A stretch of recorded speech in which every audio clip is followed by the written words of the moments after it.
કૃષિ સહાય પેકેજને લઈ વિપક્ષ પર વાર કરતા પ્રવક્તા મંત્રી જીતુ વાઘાણીએ જવાબ આપ્યો કે કોંગ્રેસ બે મોઢાની વાતો કરે છે. કોંગ્રેસે જે યાત્રા કાઢી તે ફક્ત તેના પક્ષની જ યાત્રા બની રહી. કોંગ્રેસે ખેડૂતોને મજૂર બનાવ્યા હતા. તમામ પ્રકારના હથકંડા એ વિપક્ષે અપનાવ્યા. હું એમને પૂછું છું કે તમારી જ્યાં સરકારો છે ત્યાં ભૂતકાળની અંદર ગુજરાત કોંગ્રેસે આ પ્રકારનો દુષ્કાળ પીડ્યો ત્યારે ખેડૂતને એ મજૂરી કામમાં લગાડ્યા હતા. એને કોઈ રકમ નહોતી આપી કે મજૂરી કરો અને તમે કમાવો. આ કોંગ્રેસ આ પ્રકારની વાત કરવા નીકળી છે. આ ગુજરાતનો ઇતિહાસ છે લગભગ 82 કેની સાલમાં દુકાળ પીડ્યો હતો.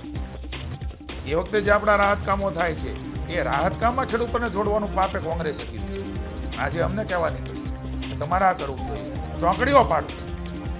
હું કોંગ્રેસને કહું છું કે તમારા મોઢા ગંધાય છે. તમે તમારા આઈનામાં જોવો.